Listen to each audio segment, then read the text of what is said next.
Since I am back into reacting, I discovered a gold mine, which is Kramnik's YouTube channel. I haven't been too up to date for the last few months, and I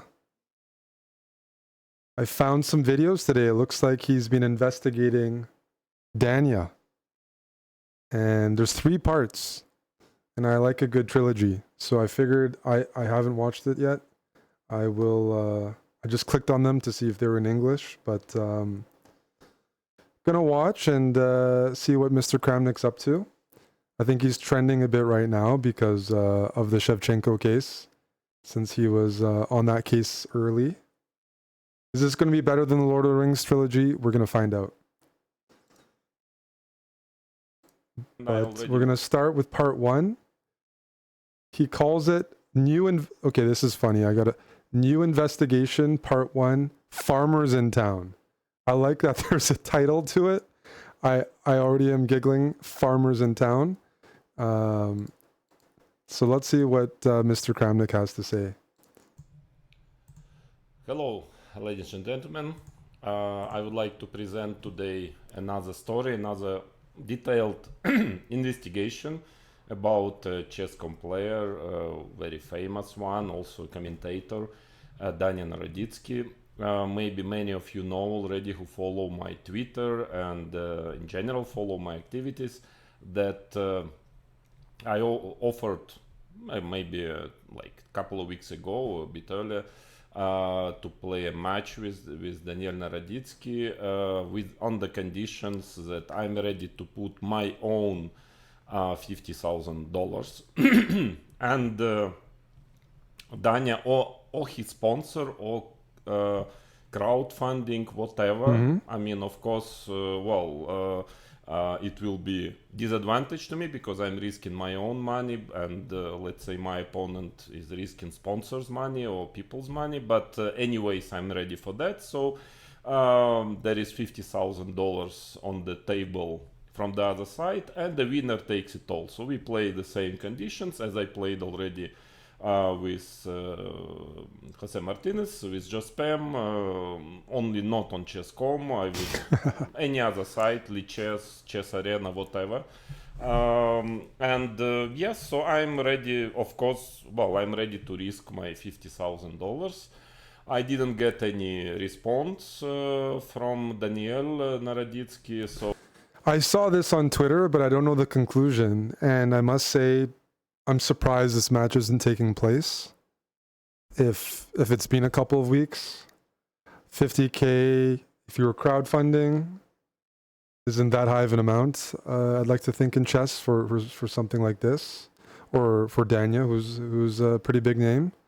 So I don't know what the context is. If he didn't want to, or those 50K, or maybe don't want to like give Kramnik anything to work. I like by agreeing to it, you're kind of like making him look good. Like, I don't know if that's the situation. I would watch that match, but I do find it entertaining and respect Kramnik for trying to challenge all these young, good Blitz grandmasters. I think that's high energy.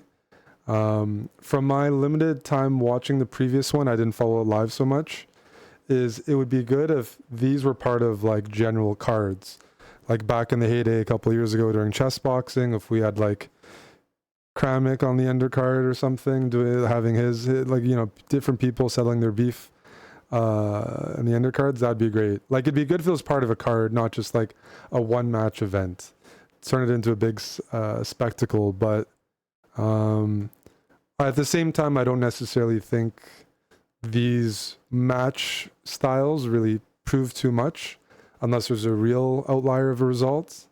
Online and over the board are like, playing a match is different than streaming, and even if you're in person playing online, as long as it's relatively competitive, I don't know. It's hard to compare to casual Blitz games. But yeah, I would want to see this. I would contribute myself.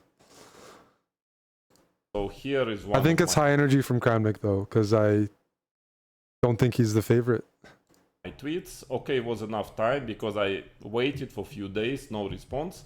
So I'm saying here, was enough time to answer my proposal of having $100,000 stake match with Daniel Naroditsky, 50,000 each puts on the table, winner takes all. Since no answer is an answer, let's close the story and I'll be publishing statistics. Sorry, Tim just said Danya would be interested. He said he'd be interested if he had backers. Well, if you want to get backers, just like in other things like poker, you just post online. So retweet, it'd be like, hey, Kramniks challenging me, looking for backers for my 50K share. And it's hard for me to imagine in chess that wouldn't be popular for people to buy action into. There's no, you know what I mean? Like that's not a crazy amount to get the whole internet behind. So I think that's pretty easy to accomplish if you just use media and social media to put that information out there. It should be very easy.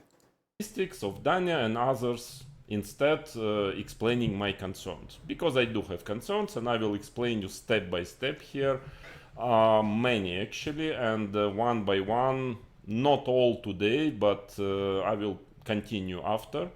So that was my tweet. Then okay, some people were retweeting, not him personally, so I was clarifying, for example here, that I'm asking him to prove his level in public and ready to pay $50,000 on top for that.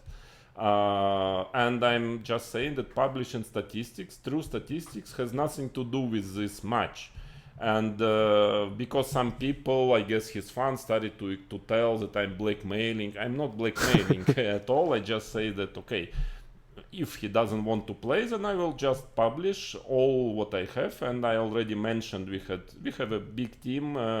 You can see on my Twitter, I published already some things from our He's a big publisher, yes. Internal, for the moment, application, which we created, analyzed hundreds of thousands of games, each move, each parameter, but I will reveal it in full later.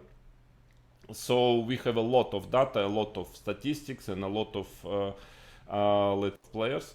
But anyways, I might have to fast forward. Let me see. Statistics, I read further, has nothing to do with this. Wouldn't do that if we play before the match would end, because it's just not correct. I just increased the speed to 1.25. So now I'm starting to do this. Then I also clarify here another tweet. I say that we can also play for free. Actually, it's not about money. Yeah, I mean, I just want people who clearly overperform online and from home, just to be tested in public. It can be me, it can be other player, doesn't matter. So what I say that we can also play for free, no problem. It's just, this proposal was just to interest him. Because, it's kind of nice to pick up $50,000 because he's by all parameters, OTB rating, online, also our personal record, as you will see further in this video, he's much better than me. So why not to pick up $50,000, almost guaranteed, yeah? But I guess he would. I think that's reasonable logic, right? He's saying he would play for free, but he's putting up the 50K so that it's worth the other person's time to, I don't know, travel to London or whatever and play the match. I mean, I generally respect people looking to back themselves and share their opinions like that and test it out. So that's high energy from Kramnik. Wouldn't anyways. I suspect I was right.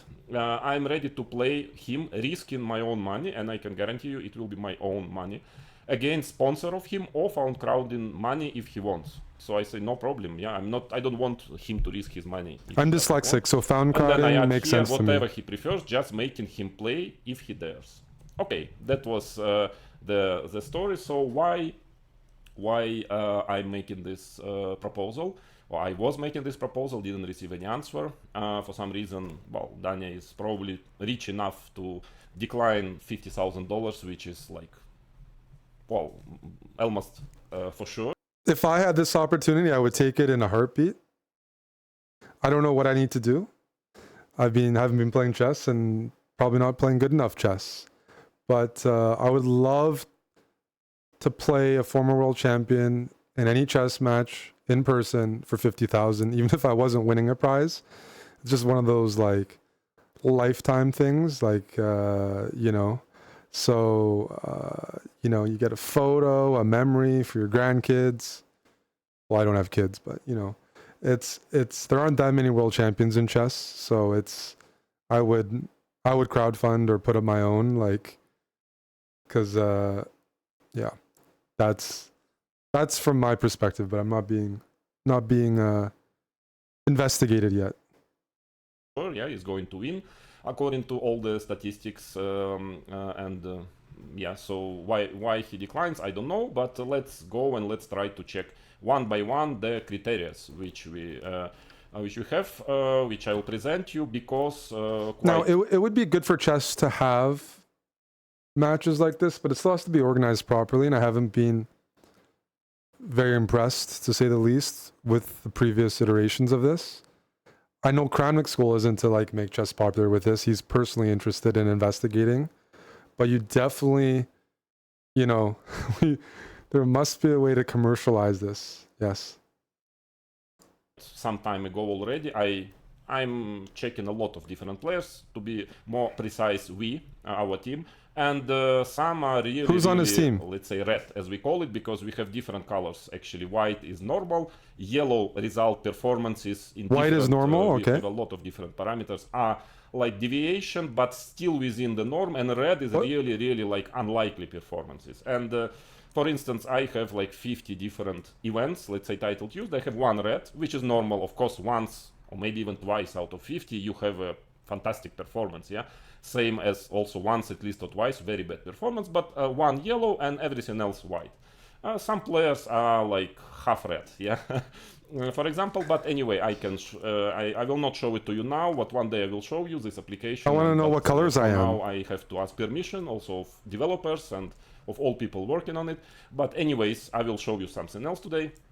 So first thing which kind of bothers me is rating, FIDE OTB rating, because I noticed that there are two players, good friends, well, almost best friends, according to Danya.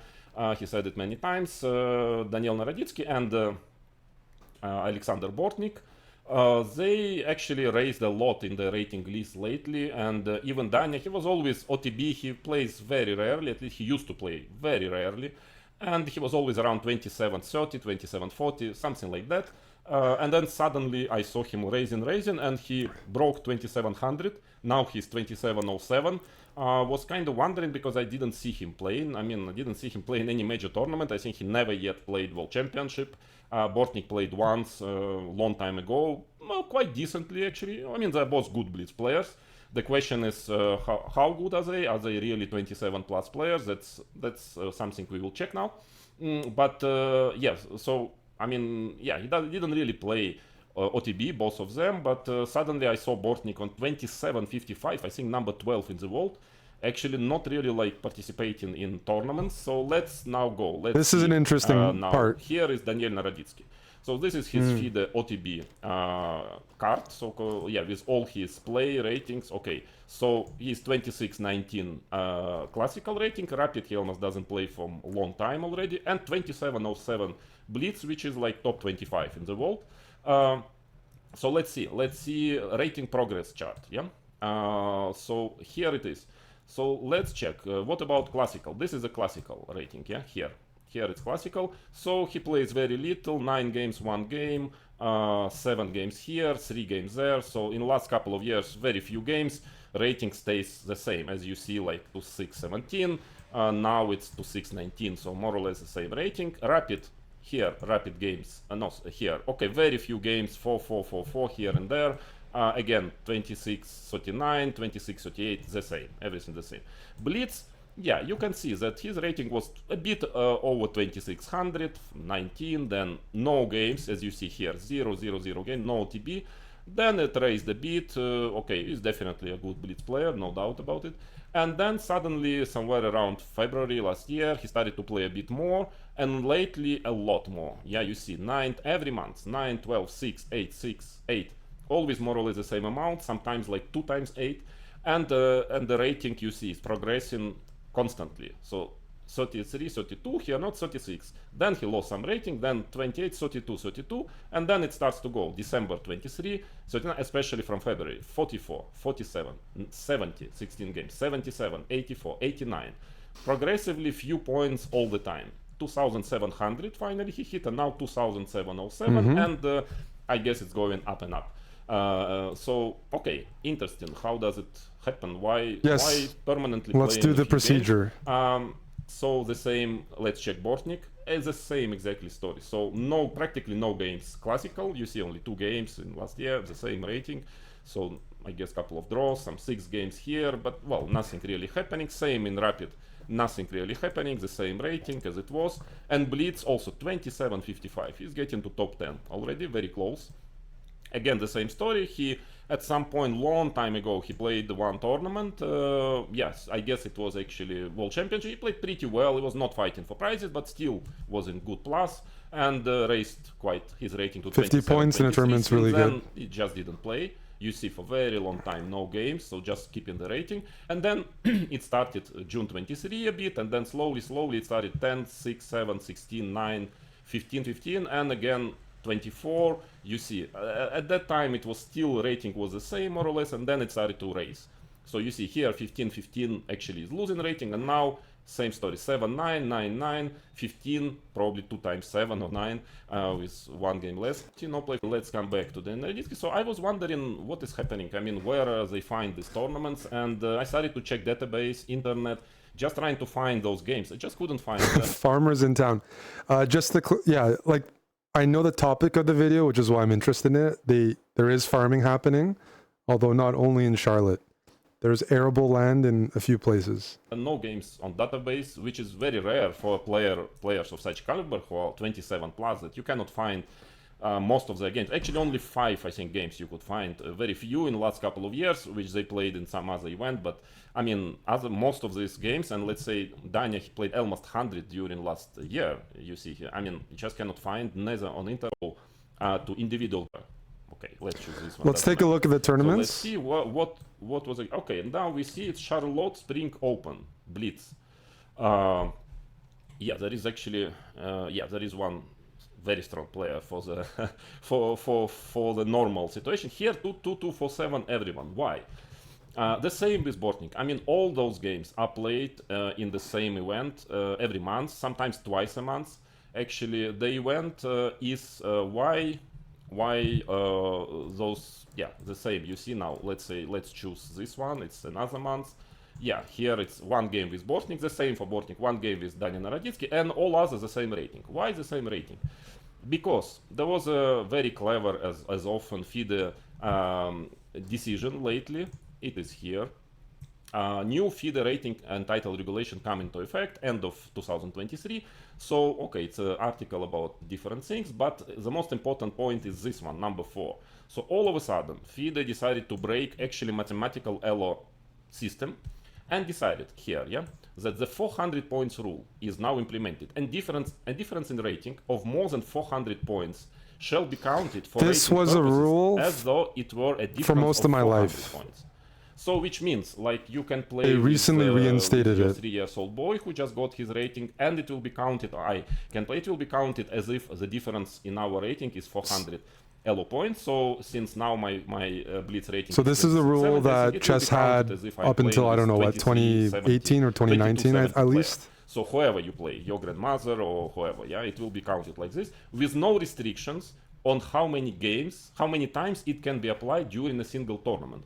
Those restoring the up till 2022. Okay. Well, I mean, it's actually difficult to understand because ELO system is mathematical system. So how can you just decide to break completely the system? It applies to all time controls in chess. There is a certain slight, I would say, this is the rule. Between playing 2,300 player or playing. I think 2022 to 2023, maybe 1 player per tournament would count as 400, no matter what the rating is. And then afterwards, they would count as the regular rating, and you'd gain like 0 rating if they were like 1,000 points below. FIDE was trying to maybe fight inflation originally, and then now they've reinstated it because there's deflation in the system. This whole rule, this 400-point rule, has been disputed for as long as I can remember, only because it can be abused, which didn't really happen so much at the higher levels of chess. There were examples, but it's just like very easy to explain to somebody who plays chess. I could organize a tournament here. I'm 2,600 and change, whether it's Blitz or classical. I play a bunch of our viewers who have FIDE ratings. They could be 1,400, 1,800. I win all 10 games and I gain 8 points because they'll count as 400 below me. So 10 times 0.8, 8 points. So I could gain 8 classical points, which is, very hard to gain if I was playing people my level. Blitz Rapid, I'm getting the same rating as beating a 2,200 FIDE, 400 below me, even if their FIDE rating is 1,400. So there are opportunities there to kind of play risk-free. To farm. 1,300 player. But actually for rating, now in Blitz at least, it is the same. So, that means that, you can just play some tournaments, complete amateur and you tournaments. could use this rule, and even historically, you could use the rule and get your rating up to 2,800. Nobody did it to 2,800, but if you were a strong enough player and you picked really weak FIDE events, there's a good chance you score 100 out of 100, 80 points there. You can do it over time. Weekend somewhere in your village if you live in the village, and then just get rating, gain rating. Oh. So some Live in the village. What's this?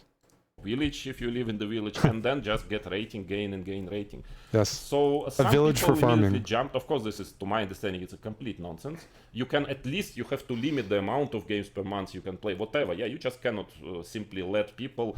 I mean, I can organize. I can go to a local chess club now and just organize every month. A Blitz tournament, and in few months I'll be top 10 Blitz player. Yeah, I mean, it's just absurd. Like, it's a complete absurd. And so all of a sudden I realized that that's exactly what both friends were doing for like already half a year or more, and that is the only reason why the rating went up enormously. Like Danya, he won like 60 yellow points in Blitz since let's check. Yeah, since here. So what does it mean? Sorry, 2277. It means that simply his rating was 2677 when he played them. But what were the real strengths? Bortnik, his real rating, draw, always a draw. In all these tournaments, they always make a draw between each other and then just beat the rest of the field, which is actually has nothing to do with 2277, because here I found, let's say, this is it's very funny. From the United States Federation. He's on the US chess website. Take any of it. Let's say, I don't know, April, let's say, whatever, yeah? I don't know, okay, let's say April. He's deep diving here. So, the field. Let's see the field. Alexander Bortnik. Here Danya was not playing.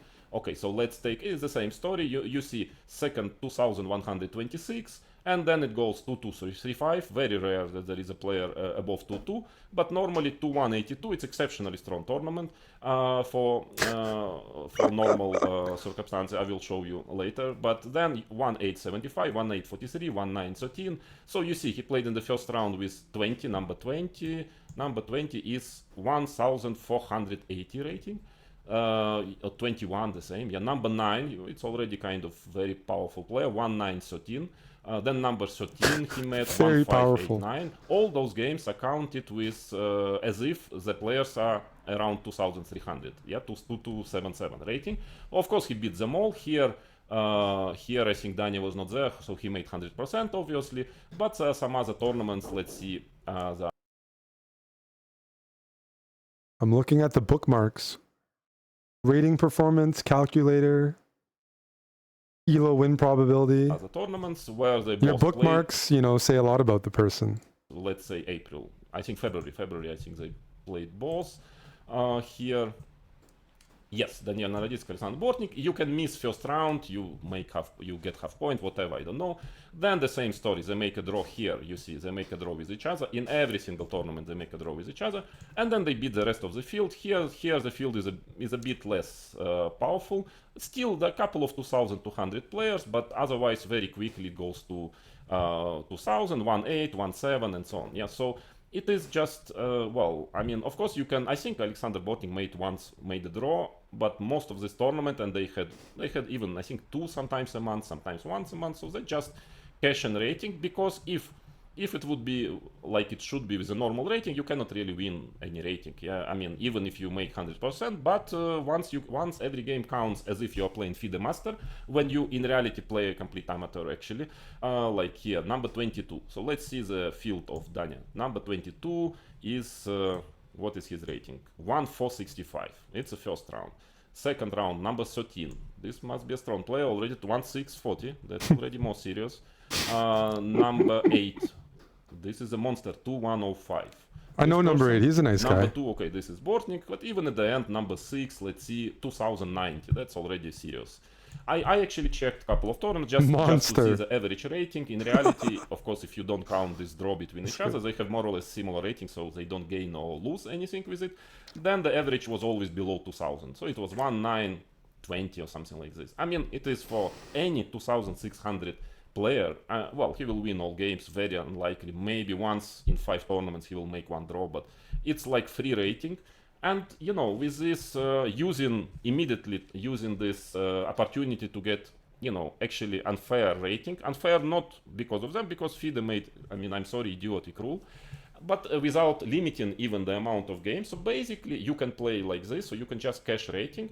And basically, for example, Naroditsky, Danya, he played most of these games where he was gaining rating with players of below 2,000 level, sometimes 1.5, 1,500, and that's the way how he and Bortnik got to 2755, and Danya, he got to 27 plus rating. Well, any other 26 plus player would have done the same easily. So, well, what can I say? He's saying that most of it he's just analyzing objectively. Well, I'm sorry, this is a fake 2700. Yeah, let's wait for him to play any serious player OTB in the control conditions, and then we see what is controlled conditions. Maybe it is. I don't know. That's why I was offering to test it. But it's clear that this argument, which was also promoted by Chess.com, of course, immediately, because Chess.com once, they published that they announced a partnership with the Charlotte Chess Center. One very important point, they both are, these tournaments which are organized there, they are both actually working in this center. They are both main trainers, main coaches there. So also it's like a bit, not to my understanding, not very correct. You organize tournaments there. You cannot find games. I guess the tournaments are played, but at least, when somebody's getting into top 10, at least maybe FIDE should have asked some games of this, some video or whatever, in any case, it's on the edge of being, incorrect. But that point doesn't make too much sense there, because it, to me, gives them more of a reason to farm their own land. They work at the club. So participating in tournaments might be part of the expectations, or they just want to do. They live in those cities. They're not traveling to farm rating, which some people could do. Your classical rating can be worth quite a bit of money because it makes you eligible for invites, and a lot of invites are based on your rating, your ranking. But if you live in Charlotte and you work at the chess center, you already have a reason to be there, and it's a target-rich environment. You can gain rating, but you're already there anyways in the first place. So I think that gives them more reason to play the tournament. I wouldn't put that as a knock myself. They're traveling. People travel to farm as well. That's another step. Definitely, morally, I understand that he wants to play. I mean, it's good for public. It's very nice that the center is working and a lot of kids. Everything is perfect, but you shouldn't use it to gain your rating, I believe. And if you already play, and probably a lot of kids there, he's suggesting events shouldn't be FIDE rated. Well, this is part of the thing. There aren't many FIDE rated Blitz events in the world, especially in North America, Rapid or Blitz. So there's nothing wrong with a club deciding to FIDE rate their events and get more of their players' FIDE ratings. It would be good in the US if people had more FIDE events, so then there wouldn't be so many kids running around with super deflated FIDE ratings.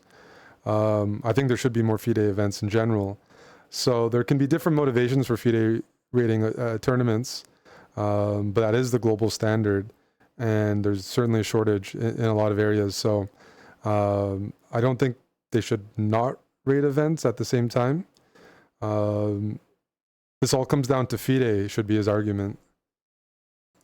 Danya and Alexander to play there, you should somehow maybe ask federation organizer not to count your rating or whatever, because it's simply not. And Amon and I have both worked at the Charlotte club, and yeah, they got lots of kids there, underrated kids predominantly, but people want to get FIDE ratings, and that's a benchmark. You're trying to get a FIDE rating and then grow it, and you do need to host, ideally, events consistently. The more consistently you host events, hopefully the more accurate the ratings are, more opportunities.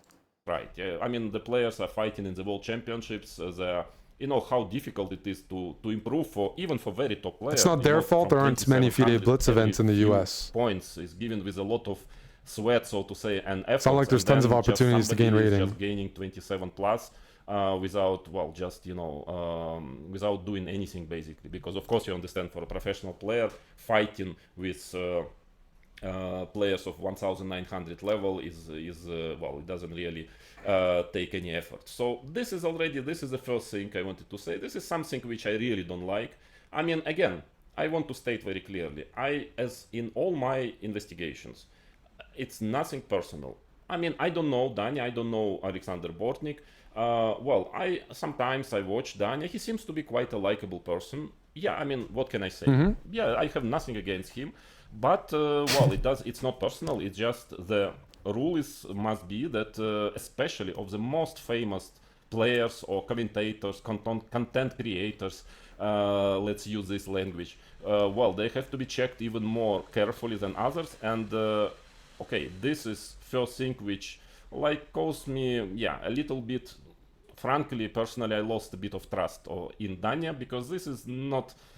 I mean, this is morally not correct. In my opinion, you should not do it simply. But okay, that is just a small, if you want. Everyone loves saying, but okay. Code, but anyway, the fact is that this rating is empty.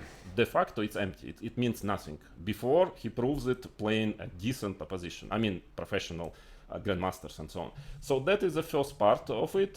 And now we will get to many other points. Also at the end of this, covering this story, which is not very pleasant story in my opinion, I would like to suggest that FIDE would maybe not count such tournaments, because I mean, they can count for all players who are playing, amateurs, I mean kids, but probably you should not allow any professional top player just playing solely against 700, 800 elo point lower players and gain a lot of rating just doing that. So but okay, I mean, this is losing me a little bit, and I don't have many hopes for FIDE, and so on. So it's just to inform you that this argument, again, it's actually meaningless. We don't know, in one word, we don't know what is the OTB strengths of both of these players, or in this particular case, Daniel Naroditsky. So now let's check his online play and performances level-wise as well. So that's going to be part 2. He's discussing the rule, but I feel like he's bringing it up because he has a separate case with Danya, and I don't think they should be related. This rule has been criticized in the past in chess. Lots of players have done it. The main discussion is, your rating's not really sound when you're abusing the rule. I mean, is farming taking place? Absolutely. When you play in these events as a player and it's FIDE rated and you're a strong player, in your head you usually have a bit of assessment before you join tournaments. Not always, but usually, from what I know of most high-rated players, of whether or not there's a good chance you're going to gain rating. Tournament selection is a thing in chess, especially classical. Am I going to play a tournament with a bunch of really underrated kids, or am I, or am I going to play one where everyone's you have the players know in these formats with the 400 rule that it's plus EV. If they play as they normally play, they should gain rating. They should beat with very high percentages players more than 400 points below them. But that rule has been around for my whole lifetime, besides 2022 and 2023, when FIDE changed it. People make fun of farming in chess. I've made fun of it. I usually have an issue more in classical with it. There's players farming in classical chess, and that's where the discussion has been brought up historically, because FIDE Blitz rating doesn't have a big monetary attachment to it. Tournament organizers aren't inviting people based off of that. I don't see Danya and Bortnik advertising their FIDE Blitz rating everywhere and trying to leverage that. If they were, then I'm sure some competitors who might have the same rating but they only play top level events might be bringing it up or something, because it's like in tennis, you're getting a top ranking by only playing major events, and then someone in tennis somehow makes it to the top 20 in the world by playing challenger tennis tournaments or something like ITF challenger events, things like that. But I don't see that happening, and they live in Charlotte and they're supporting the club, and yeah, they know they're probably going to gain rating, without a doubt. It looks like from what he showed, they're drawing each other and beating other players in front of them, but that's the system, and they're not the only ones doing it, and I don't know what that has to do with the other part of Kramnik's investigation. And I think it's pretty clear they're both really good Blitz players, so yeah, I can understand his criticism of the system, but absolutely, and this is a case of it where it really shows the deficits. You have to, but they're not the first players to do it, and classical rating matters way more at the professional level, and that's where it'd be brought up even more. Yeah, like, we can discuss morals in chess, like, if you look at the spectrum, there's players who have cheated, players we know who have cheated, and players who have cheated. There's players who have bought their titles in chess. There's players who have bought rating in chess. And then players who have both cheated and bought their titles have leveraged that into opportunities, different opportunities, still advertising that fake level. That happens. That's happened throughout history, since there's opportunities to buy rating and titles in chess. And then there's this, which is within the system, that has been always legal. It's just, yeah, a lot of people don't respect it as much because they don't think the rating points are as hard-earned or as accurate. But it's fully legal. And yeah, FIDE did try to stop it, but then there's deflation during COVID, so I'm not sure what the best recommendation is. But yeah, like, they live in Charlotte. They're playing high-level Blitz all the time. Do I agree with Kramnik that there should be changes to the system? Yeah, but I'm not really going to target the guys who are yeah, just playing at their local chess club and taking advantage of the opportunities. So we're gonna have to see part 2, because I'm sure it's not connected to this. And again, like, there's been other players doing this, GMs, IMs. It doesn't matter who. You could be 2000 rated and beating up on 1200s and also gain rating from this. I think if you're 2000 rated, you gain 1.1 rating per win, so you even gain more rating. If we talk about FIDE in the system, then there's lots of things to talk about. I understand his criticism here entirely. Just I don't think it should be connected with his ongoing suspicions of whichever players he's thinking of, because the games are above board. A lot of juniors there playing in Charlotte, just trying to get a rating. And yeah, part of tournament selection is a thing in chess and other things. So it's a bit within the system.